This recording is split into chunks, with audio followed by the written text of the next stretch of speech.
Hey everyone, welcome to the latest edition of the IRC Fireside Chat along with Baba.G and BlackSheep. They need no introduction, they've been frontlining our podcasts over the last couple of months. So, hey guys, welcome to the next chat. Hello, thanks for having us. Yeah, sure, man. Thanks for being here. I think when it comes to the engine discussion in Formula One, there's right now a huge change which addresses quali mode, and this is particularly something which has caused a lot of conflict and a lot of comments that have been put forward by some really well-known drivers and pundits the last couple of weeks. But Baba.G, can you actually help us understand what the whole quali mode and the quali mode ban will actually affect? Because the engine currently has multiple kinds of components, right? You could have extra oil burn, extra fuel flow, extra ERS deployment. So what aspect of the engine does the quali mode actually address? From what I read, to confirm this, people have said along the lines of that the race engine should probably match the quali mode, and that this is mostly a sort of a nerf for to curb the dominance of Mercedes, since their quali engine is superior in every terms as compared to other teams. And I think Red Bull and other engine manufacturers believe that they could be much closer to them in terms of quali should this ban come into effect. I agree, but I think did we get a speed trap figures of the race pace between, let's say, a Honda versus Racing Point versus a Ferrari? Of course, Ferrari is severely disabled, but at the same time, Honda versus Mercedes. Do we have the figures of speed trap figures of a comparison between the two You mean during a race? in both situations? So during the race, I've pretty much noticed them to be very, very similar. Okay. Because the speed trap graphic keeps coming up, and I do notice that there's not an awful lot of difference during the race. Right. Lewis Hamilton came out last week saying that this will not affect Mercedes in any way. Is that because the car is just a second and a half faster and a couple of tenths won't make a difference? Or is it because the regulation doesn't affect Mercedes' quali performance? Which one do you think it is? Well, if Mercedes right now are pretty much a second ahead of the next fastest car or next quickest car during qualifying, I'm pretty sure if I'm not going to introduce anything that will completely eliminate that 1 second gap or 9/10ths gap. And from Mercedes' point of view, if they have that gap reduced from 9/10ths to say 5/10ths, they're not gonna mind. If anything, they probably might take this as a positive that it maintains their dominance. Plus, there is not as much stress during qualifying on their engine, so the engine is slightly more preserved for the race day as well. I don't think that's a big concern in a shorter season, to be completely honest. I think teams this year have the ability to stretch their legs a little bit more when it comes to engine power. Yeah, I'd like to add to that by saying that when you see the way Mercedes is dominating, you'd actually, as a fan, would hope that FIA does something to actually make the racing closer. So this is their sort of a half-assed attempt to actually nerf or curb Mercedes, but we all know it's probably dust in the wind because the car is obviously mega compared to the other closest competition. So this is all just bare minimum efforts to curb the dominance, but I don't think it's actually going to show itself in the reality of the performance. So this is just hopeless. Yeah. Well, I think there's a lot of people who are looking at it as quite a bleak thing anyway, and that it's not going to make much difference. But hey, if it does make any amount of difference in curbing the dominance Mercedes have, fair enough. I don't mind that at all. I'm not saying that I don't like to see teams pushing in developing their engines and cars. That's the whole point of the sport, but we also want to see more competition. Exactly. The FIA cannot curb the Mercedes so strongly that they limit the potential of engineering. So they have to find a middle ground, and this is the best they could come up with, which is pathetic, to be honest, but that's fine. Because the 5/10ths, 7/10ths, what the gap would be right now if we sort of expect this effect to come in. That is still a extremely huge gap between the top competitors, which is like unheard of for us in the history of Formula One. So let's just leave it at what it is. Yeah, I think what makes the Mercedes car really, really good is not just the engine. Let's not take away the brilliance that Mercedes have done, or the brilliant engineering work that Mercedes have done to put out a dominant car, which includes the engine department but not limited to. So yeah, I'm not talking about the gap in pace. I'm just talking about the delta, whether it's actually going to come down. I hope it does, but only time will tell, I suppose. So I'm going to steer, great point. I'm going to steer this to a slightly different direction. And this is sort of a question I had reading and watching a lot of videos and stuff about the engine mode, qualifying mode bans or restrictions. Does the ban or restriction apply equally to another customer team with their engine if they have the same one? Yes. What is the point of this if Mercedes' engine is slower by 0.3 and so is Racing Point and so is Williams? So I think I would like to chime in. I think this is directly cascading into the Racing Point protests also, so that this fits into all the blocks as to how Racing Point is also outperforming itself vastly this year. So it's meant to curb that also. And in some senses, the Williams also is outdoing our expectations. So I guess this is all cascading effect as to trying to limit them also. But I guess this hurts more than Mercedes. I think this ends up hurting Ferrari, I would believe, and their customer team, because they're nowhere close, and this is going to push them down even further. But do we want to see a championship season where we're saying Mercedes' dominance is going to be curbed, but so is any buoyancy on the performance of Racing Point and Williams as well? I mean, we're all happy that the midfield is much more closer to each other, right? Do we want to see those teams go down now? So we are going under the assumption that the Mercedes engine is way too strong in quali. So in that sense, it actually might bring the racing closer in the midfield, because in terms of how the Racing Point qualifies in relation to how the Haas or probably the Alfa Romeo or the Alfa Tauri qualifies. So I think the qualifying will be a bit closer, because the Ferrari engine is not exactly party mode during quali. So I think it might get closer. That's just my opinion. I don't see how. I mean, we've seen, let's say, George Russell pretty much making it to Q2 every time in qualifying. And that's one thing Williams have done this year. Their qualifying has been much better than their race pace, and probably this is one of the reasons, the quali modes that their engine has. Same goes for Racing Point. During qualifying, they've been pretty much on the pace, if not that far away from the likes of Red Bull. But during the race, they are not really that close to Red Bull. Yeah, so I agree exactly that the quali is what it's like. It's uncanny. The performance is what I would say. It's uncanny. It's nothing the way the natural progression we would see of the teams each year when they get. So it's uncanny. So I think they're trying to curb this anomaly in the frequency, in the way how the Racing Point is completely outperforming, went from a midfield team to probably sort of a Formula 1.25 or something, fighting with Red Bulls. That's uncanny, I would say. But that's on the race pace, and that's based on the aero and stuff, Racing Point and whatever you might want to say. But if there is a midfield team or a team at the back of the grid like the Williams who is able to make some progress during the race because they've been able to do a better quali, wouldn't we as fans like to see that? I mean, aren't we happy that Russell has been getting into Q2? I'm completely sure. In terms of Williams, I would completely agree that whatever gains they have is of course welcome, but I would like to make sure that the fight is fair, so that even the people that have been shafted in terms of the Ferrari customer teams, they're performing, they're good drivers, they're performing completely well, but in terms of their quali, they cannot match. The race pace is not in question, because the party mode at all does not affect the race pace. So in terms of quali, I would say it will get quite closer. Race pace is another different topic. Yeah.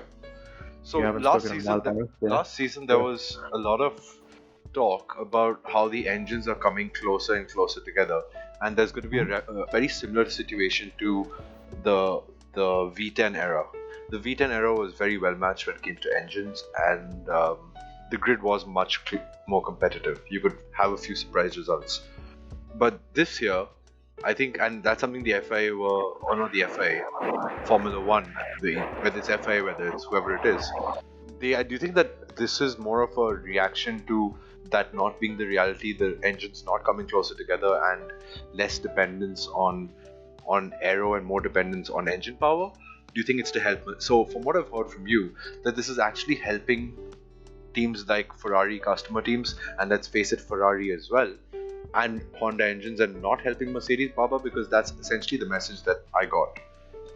Yep. So my point entirely was, so the Ferrari's customer teams are suffering so poorly in terms of their power unit that race pace is not in question. It's about actually qualifying. For them, each grid spot they qualify above is literally meaning the race for them. They're not fighting for points, whatever. But every extra grid position they get is more than enough. For me, is more the uncanny part of how Williams has the sudden extreme burst gain of performance over the year. Although it's welcome, it's quite this thing uncanny, I would say. So that's my only point. And AlphaTauri, in respect of them, they have severely limited their power unit. They have a good aero package, but the power unit is, what do you call, limiting them. So if they can qualify just a bit higher, it can help them a lot in actually gaining some points during the race. Because right now, I think only Gasly can probably make it into points. I think this will help Kvyat also get into points. Hopefully, I really hope so. The AlphaTauri is a good car. Maybe the engines being slightly closer together will aid their cause. But I think moving away from the power mode, I think we don't have, for now, it's just purely guesswork and estimation as to what and as to what will happen. And let's face it, Mercedes have a tendency to come out stronger when it comes to even running, or which engine modes to run. So I think teams will probably now sacrifice a bit from quali pace, but also boost their engines a little bit for race, so that they have a balance of two, and it's not a case where they are running the current race power either. So the technical directive does have a few limitations, but teams can still figure out how much they want to stress their engine out during a race weekend. So whether it's Racing Point, whether it's Ferrari customer teams, they can still choose on how much stress they want to put on their engines. But I believe the engine mode, or the mode that they're running, will have to stay the same across multiple sessions. So that still leaves a certain room for doubt, from my understanding. So yeah, I think the next couple of weeks will be very, very interesting. So we are still a bit confused as to what to understand. From what I read, and this is still subject to confirmation, what I've read, I know is that performance of the engine will be same as the race trim. So what in our terms would be that the maximum that they could do in the quali would be the rich mix, something like that. It does not affect in any way the engine perform during the race. It's only about the quali. So the quali engine will be same as the maximum power as the race trim. So that's what I know from now. This is subject to change because BlackSheep brought up a point. So I don't know about that, because in that sense, the Mercedes has lost a few races. Bottas cannot overtake Verstappen at some times. So I think this will come into the favor of Red Bull sooner or later. I hope so. I certainly hope so. But what I meant was not, I don't disagree with you at all. In fact, I'm agreeing with you. But my point is that teams, if they have to run the same power, basically the software within the engine, which basically dictates the deployment and how much stress they put on the engine, will stay the same across various sessions. So if Mercedes want to turn their power up for both quali and the race, they can do so. If they want to turn the power down for tracks like Monaco, maybe they can turn I know Monaco is not this season, but I'm sure this regulation will stay for a few more years.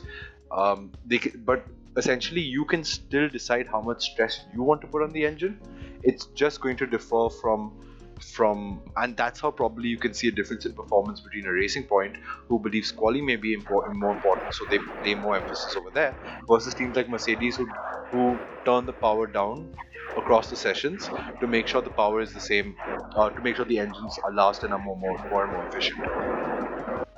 You're basically saying that they will pretty much just bring the threshold itself up, isn't it? They will argue that the quali and the race engine modes are on a similar level, but what you're saying is that level itself would be increased. Exactly. That threshold will I think vary throughout the season. So, I don't think that can be the case. I mean, you wouldn't want your team, if you're Mercedes, to run at max performance throughout each session. Imagine the number of engines you're likely to just go through.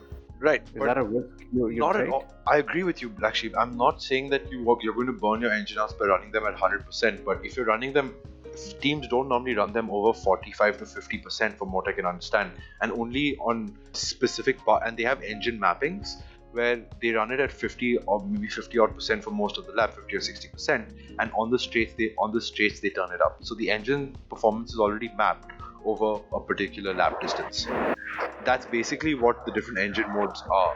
You can have it built for the straights, you can have it for throughout the lap, like in hot lap mode basically. You can have it in quali mode. So there are many different modes which you and for example Mercedes has some 12 or 13 modes, right? So I think the threshold will go up or down based on the track and the importance of the engine power on that track. So you're basically saying that Mercedes still has some sandbags to lift off. No, I think that they are very good at understanding and evolving from data. I think the evolution between the Britain and Spanish Grand Prix showed that. British and Spanish Grand Prix showed that. And I think that's exactly the way they're going to overcome this problem as well. Eventually, I believe that they will understand their engine data better than anybody else to figure out what balance of quali to race should be run. It's a massive area of conjecture still, so I guess we just have to wait and see. Yeah, I'm just having faith in Mercedes's historic data, understanding of data. Okay, sure. I know, but again, I think let's move away from the guesswork and let's talk more about what is going to happen given the regulations. Now, one interesting point is Mercedes right now are building a monopoly almost when it comes to a lot of teams in Formula One. If you look at Racing Point, McLaren, Williams, and that's 4 out of Mercedes themselves. That's 4 out of a team of 10 and out of a grid of 10 different constructors. Right? Have I missed anybody out? No, it's 4 only, right? No, it is. Yes. Ferrari have 3 works team and 1 engine supplier. Yeah. Ferrari have 3, Honda have 2, and Renault has 1 now from next season onwards. Yeah. I think more and more. No, Ferrari, Mercedes will have. Is that 4 you said? Yeah, 4. Williams, McLaren, Racing Point, and Mercedes themselves. Yeah. So I think that given that they have a majority, they will probably have much more.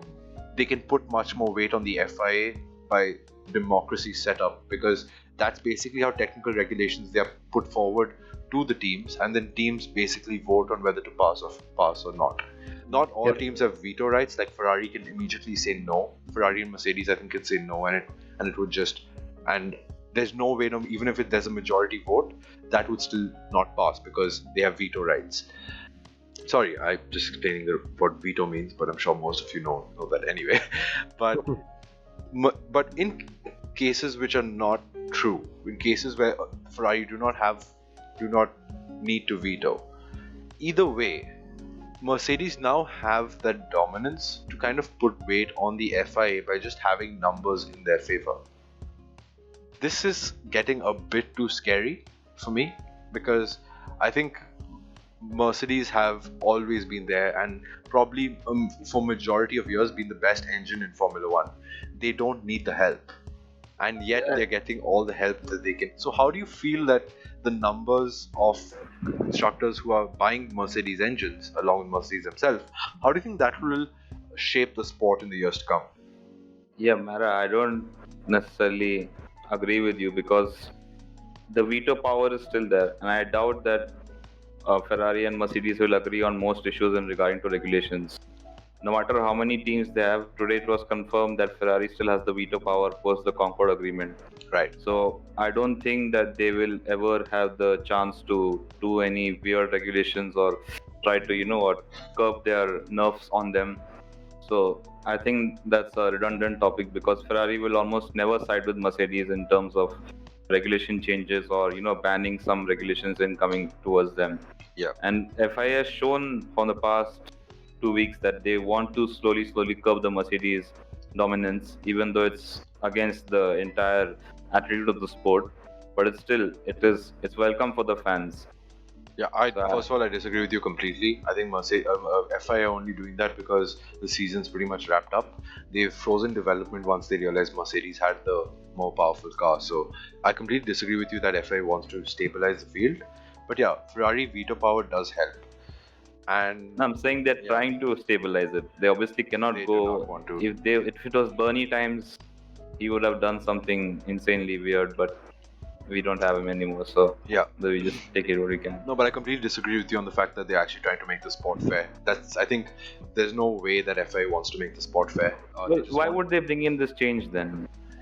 It makes no sense, right? Because it doesn't Otherwise. affect Mercedes in any way. They're already faster in. They don't, and FIA do That not I care agree about. with you. I FIA agree do with not you. care It's about dust Mercedes in the customer wind. teams. I agree, it's dust in the wind, but this is them showing an attempt, sort of. What do you call? You and me can see through the light, but other people will think that okay, they're actually giving an effort to curb the performance of Mercedes. But we all know that it's probably gonna kill a tenth or two off on their quali pace and nothing more than that, and it's still way off from the closest competitor. So Yeah. it's fine. Okay. I could stab you with a machete today, and I could put a band-aid on it. It still doesn't change the. It doesn't change how. Yeah, that was a bit graphic. But tried. my point is that Band-Aid doesn't solve the fact that you've already been stabbed. No, you want to disband the Mercedes team, but that's fine. That's not how the sport goes. That's not what I mean. Disband them either. Okay, guys. Okay, relax. Okay, I'm gonna put aside the popcorn that I had just taken out, and I'm gonna make a point that I think we are reading too much into how things are going to pan out in the distant future, because this hasn't really completely been agreed. It's still in its early stages. Regulations are in any case going to change. There's the Concord Agreement, cost caps, etc. coming in. We don't know how all of this is going to play together over the next 2 or 3 seasons, especially when the regulations change. But Mara, to counter your point slightly, yes, Mercedes are going to have more teams using their engine, and I don't have an issue with that, because I'd love to see McLaren, who are a manufacturer, a constructor with a phenomenal chassis, with a Mercedes engine, with a more powerful engine. I'm pretty sure they'll be able to do much better. They'll be probably giving Red Bull a run for their money if they had that engine at the back of their car. Yeah. I mean, on race pace, they're pretty much there, probably a couple of tenths off the Red Bull and the Racing Points together. So I don't see that that's an awful thing. Plus, there's no one stopping Ferrari to make their own engine. They have the biggest budget. They can go out, make a better engine, and attract other constructors to buy their engines over the next 2-3 years. And there is a great likelihood that they could do that once the regulations change. So Yeah. I think you're reading too much into something that might not be of too much consequence at this point. Hopefully I am, and I hope I'm wrong. Don't completely agree with you. And I think now that we touched upon, but I think let's just go engine by engine. I think we're talking about the battle of engines in Formula One, and historically, and let's just sort of bring it back to the point a little more rather than the politics of Formula One. I think so. Ferrari is a team which have been around since the first race ever in Formula One history, and they've started producing their own cars post 1950, and they started supplying customer engines, I think, post 1991. I think Minardi was the first to incorporate a Ferrari engine into their chassis. And they've gone from strength to strength. If people want to talk about the great engines of the past, there's only one engine that comes up, and I think we all three thought about it. It's the F2004, for example. The engine of that car is historic, and in that year it was unbeatable. Given it's the oldest surviving team on the grid, do you see Ferrari, and given it's the oldest team on the grid, BlackSheep, you made a point about their engine development, and they have the power to develop their own engine. With the token system that's come up in the last month or so, along with the engine regulation, when do you see Ferrari actually putting forward a competitive engine, which is, let's say, within about 5 or 10 horsepower of the Mercedes? Well, given how this year is going, I don't think it's certainly going to be this year. And I don't think a lot of teams are going to put a lot of investment into developing engines for the next year either, because it's the last year under, before the regulations change, right? The regulations don't really change from an engine perspective, right? They're still the V6 hybrids. They follow the same setup. No, but isn't there more is the proportion between electrical energy and fuel changing as well? No, I think The amount of fuel that's going to power the car, the mapping of that is going to be different from what it is today. I think Ferrari themselves have confirmed that it won't be competitive by 2022. Oh, welcome, Casey. I agree. That's I good, agree Hello. with you, Casey. That's a very nice point. But we know in its own that Ferrari is formed in highs and lows in terms of graphs. They always come back sooner or later. It's their Italian blood to feel the insult and then probably come back and perform better each year. So I don't see us far from actually Ferrari performing again. Yeah, So let's hope for that. You just reminded me of a very mafia-based situation where, let's say, a family member gets insulted or really hurt, and then they come out swinging. So I That's think exactly my point. I mean, we all know how Italians are. They're quite emotional. yeah, that's true. They carry their heart on the sleeve. So this season is the maximum insult to them, and I'm pretty sure even next season they might bring a bit stronger car. Obviously, nothing race winning, but they will improve exponentially each year, and they will make changes in their management or in their team to make it a reality. So I have no doubts that Ferrari will come back sooner or later. This is not a permanent slump. I have no doubt about that. My question is that, given the technical situations, I think, Baba, given the technical situation right now in terms of the limited development, plus the engine regulations not really changing too much for 2022, the one main difference is I believe drivers will get more freedom in deploying ERS, kind of like cars back in the day. So when do you see? So you mentioned Ferrari will swing back, and I'm sure they will. They are a historic team with get pissed off by coming second, and that mentality is not going anywhere. They were pissed off last season. They were pissed off in 2017 and 18 because they came second.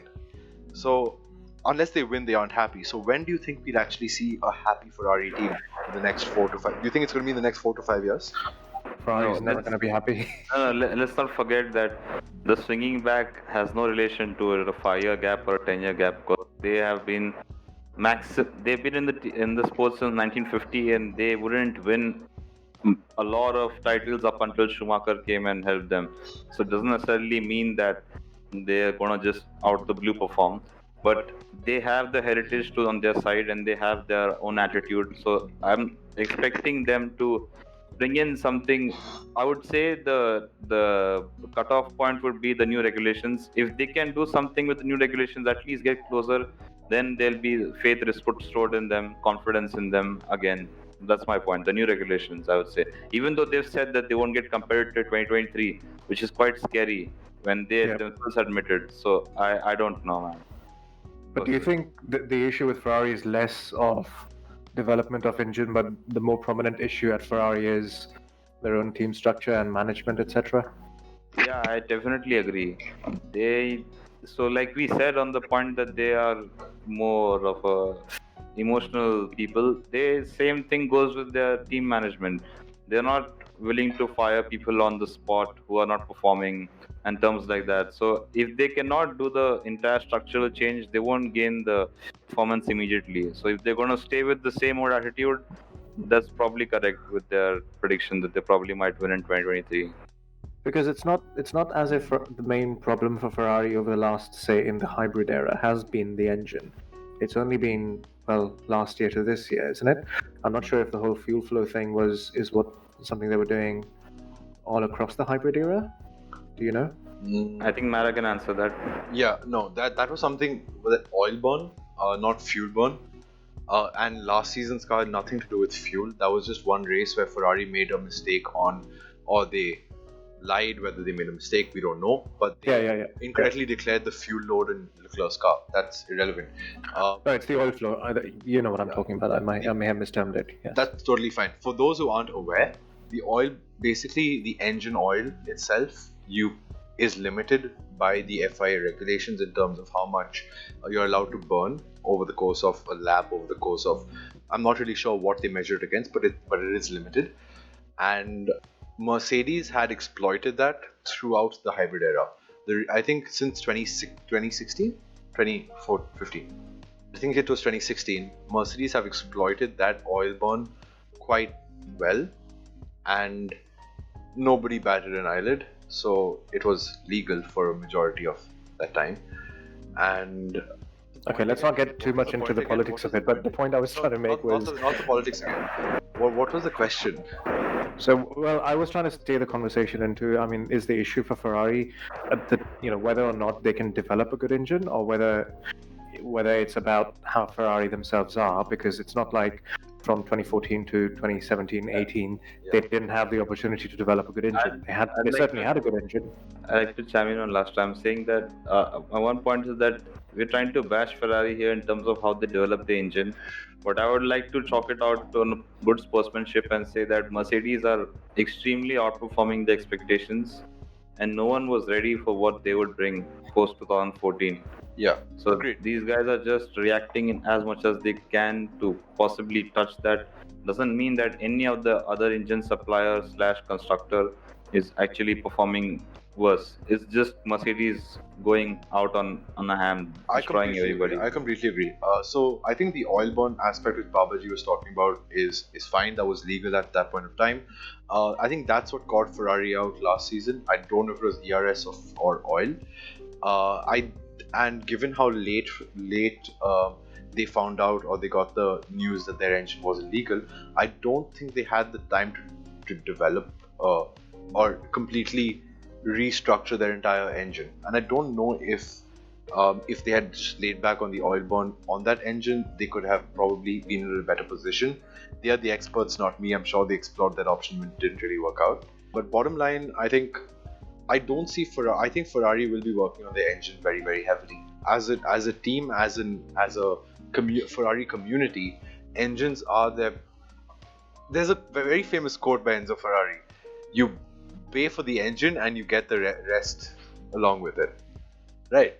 So they are a very proud and emotional team, and I'm sure that philosophy will push them into developing a very, very strong engine for 2022. Whenever there's a change of regulations, we do see Ferrari come out with, if not the best, but at least a very competitive car.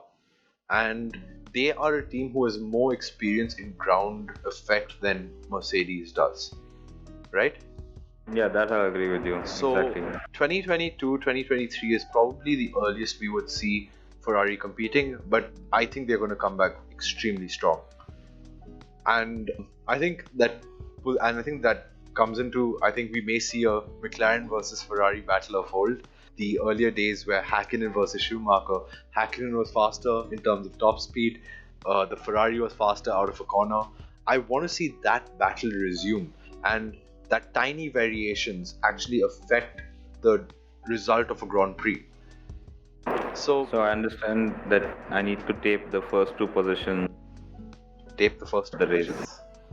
As in? As in, I'm not looking at the Mercedes and just fine. Fair enough. Yeah, Renault this season has actually surprised me. Sorry, I'm switching to Renault quickly, but Renault this season has actually surprised me quite a bit. I think they're actually quicker than Honda in some engine modes, whether I'm not really sure about it, but Renault certainly has looked very, very quick in a straight line. Actually, what do you think? Do you think that they may be quicker than Honda in terms of straight line speed this year? I'm not sure. I mean, have Renault had the issue of straight line speed over the years? I think their performance has been on part of them just not being able to do a complete package, right? Because you can see McLaren using the same engine this year. Not heavily or massively better than them, but there's still 9 out of 10 occasions they do end up in a better position than Renault. Yeah, but So I don't think... Renault performed pretty poorly on where the downforce mattered. So I would still chalk it up to their engine actually being strong in terms of their package. So Yeah, last couple of years, you'd remember Renault it was not the prolonged or the ever-present lack of speed of the engine. There was a lot of reliability issues, and that's something that their customer teams like Red Bull and even McLaren have suffered with. When the engine just blows up. So I don't think it's the problem is the speed of the engine. The problem so far has been reliability of it. I think it's improved slightly this year, which is why we're seeing Renault perform a little bit better. Yeah, I don't think top speed or straight line speed has been an issue for Renault ever. Right. how do you think the fact that they no longer have any customer teams next season, do you think that's going to affect them financially to a point where they may not be able to put, and this all comes down to the fact that they are not engine suppliers anymore.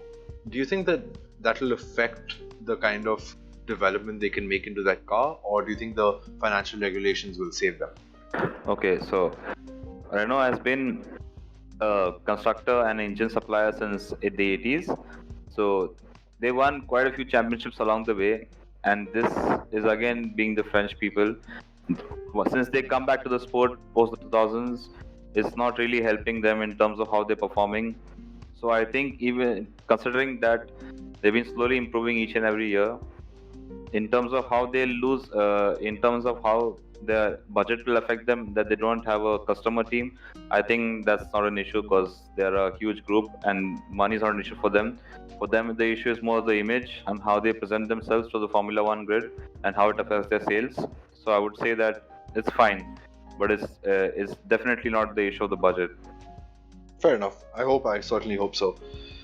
And yeah, I think Renault there's not really much to say about. I just hope that we can see with Alonso in the car next season. I really hope that they put forward a good package overall. And talking about Alonso, his relationship was incredibly strained with Honda. And whenever somebody mentions a Honda engine, they think of either two things: either the McLaren Honda which Senna drove, or the Honda which Alonso drove. It's a huge contrast in terms of the two cars. But Honda have had a few struggles, they've improved. Where do you see them pitching in to this fight? Do you see them weighing in with the likes of Mercedes and Ferrari down the line, or do you see them staying more in terms of the range of Renault? Okay, I'll say something. In terms of Honda, I don't think they adapted much well to the hybrid era. They came back quite late and they couldn't actually adapt to the hybrid era. But since they come to Red Bull, they are winning races slowly but surely. So I think the gains will be exponential each year. So I guess we should wait for the new regulation changes to actually see where we will evaluate Honda as a engine supplier towards the grid. Yeah, So for now they're winning. Let's just hope it stays that way sure. because they are a legendary engine supplier. BlackSheep, what do you think? Yeah, I think I agree. I mean, they've only been moving in the positive direction.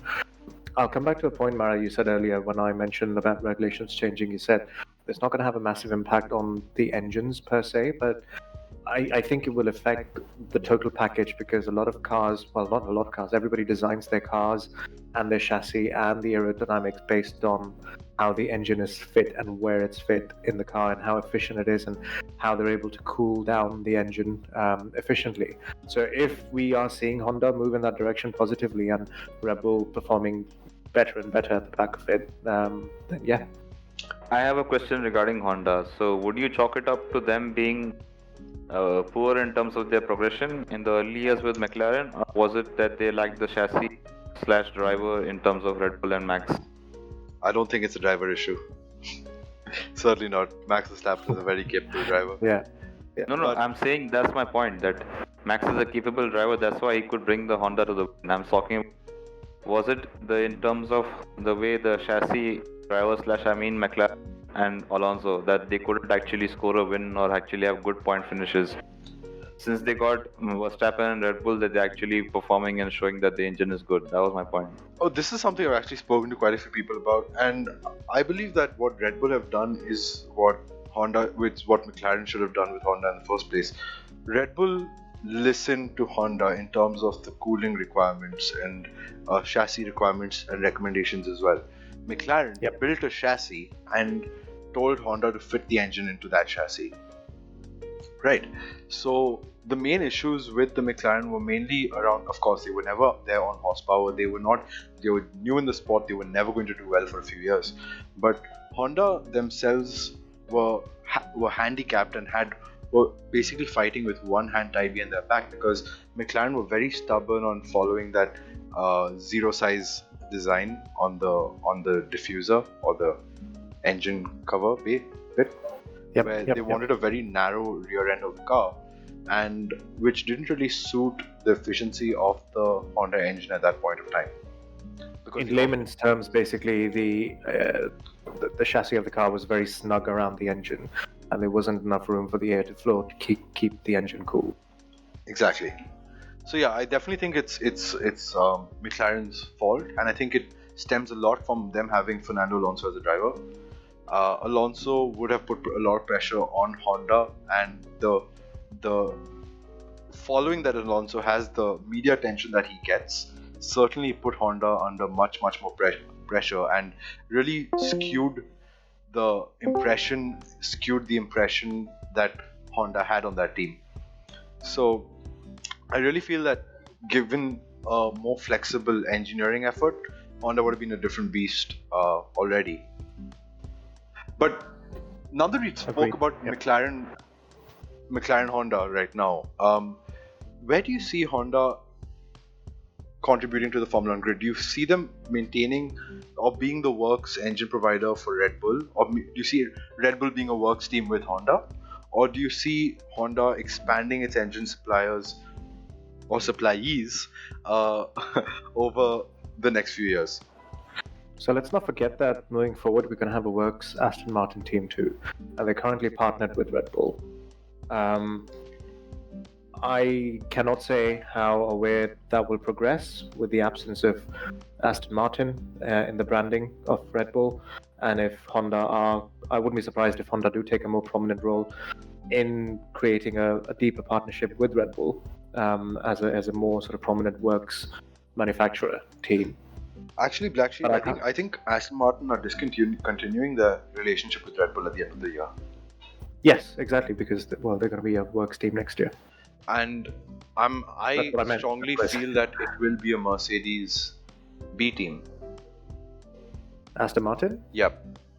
Because I'm not surprised. Yeah, they partner on the commercial side anyway. Yes, they partner on the commercial side. Exactly my point. Yeah. So what I was trying to say is that with the absence of Aston Martin at Red Bull, there's going to be a gaping hole of that, works team branding that Red Bull will require, and I will not be surprised if Honda do take another step further in getting involved in that team and the development of the overall car in the future as a more works team or constructor. In that sense, I think I see Haas actually taking a relationship with Ferrari. So I don't know. Haas could really use a different engine. Of course, Alpha wouldn't move away from Ferrari, but Haas is, multicultural sort of team in the F1 grid with different parts on different teams. So I would see probably Honda. Haas gets a lot more than just engines from Ferrari. Oh, okay. But what do you think about them actually taking up the Honda engine in your talk on that? I think we are assuming that Haas is going to stay in Formula 1 for an extended period of time, which I don't believe to be the case. I think that we will see a new team on the grid in 2022, and I don't think Haas would be there post that. I agree too, but I was just being hypothetical, but sure. Yeah.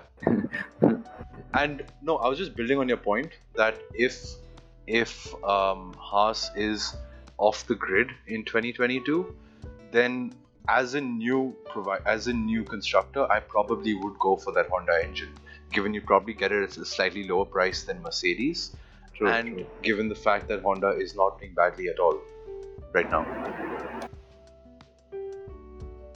True that. Right. Let's end on a slightly more positive and slightly more cheerful note. Given all factors, and I think, let's face it, sound and feel of the engine is something that we always take into account in terms of our favorite engine. And I'm not talking about the best engine, because I think the 2019 Ferrari was probably the best performing engine in history. But in terms of our favorite engines, what would yours be, BlackSheep?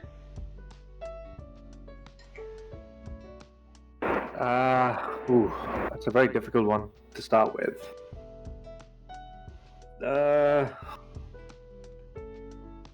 I'd like to wait. I'd like to pass this on to Baba first.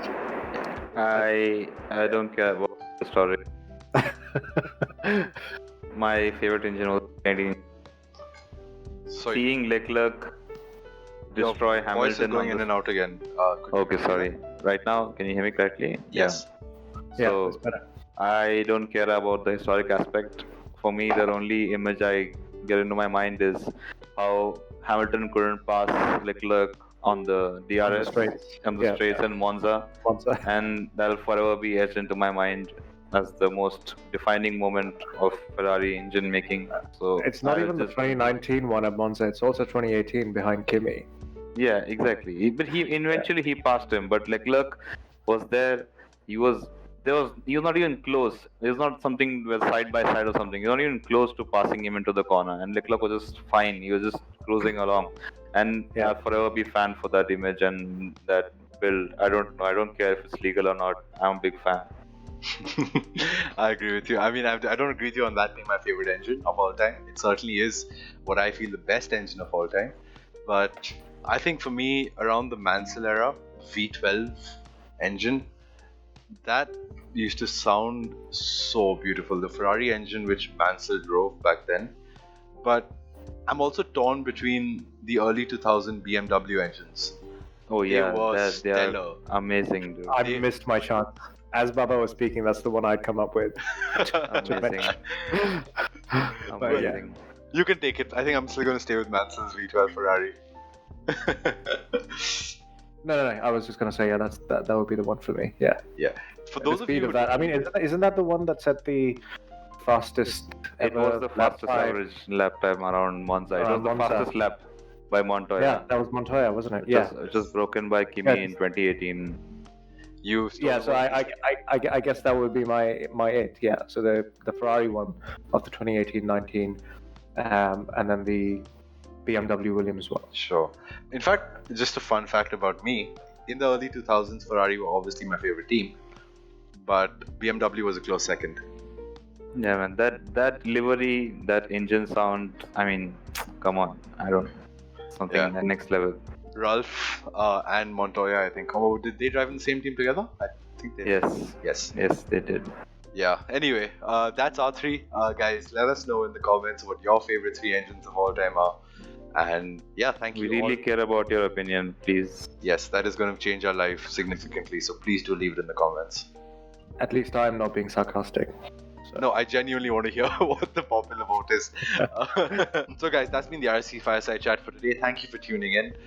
Please leave it in the comments below what your favorite engine is. For us, it was the Ferrari 2019, the early 2000s BMW engine, and for me, it was a V12 Mansell Ferrari. Please do subscribe to the channel because that you will get updates on all of our league races, including the Tier Challenger Series held on Friday, the Tier 1 race, our main feature event on Saturday, and the Tier 2 race on Sunday, the 8 p.m. So I look forward to you and have a great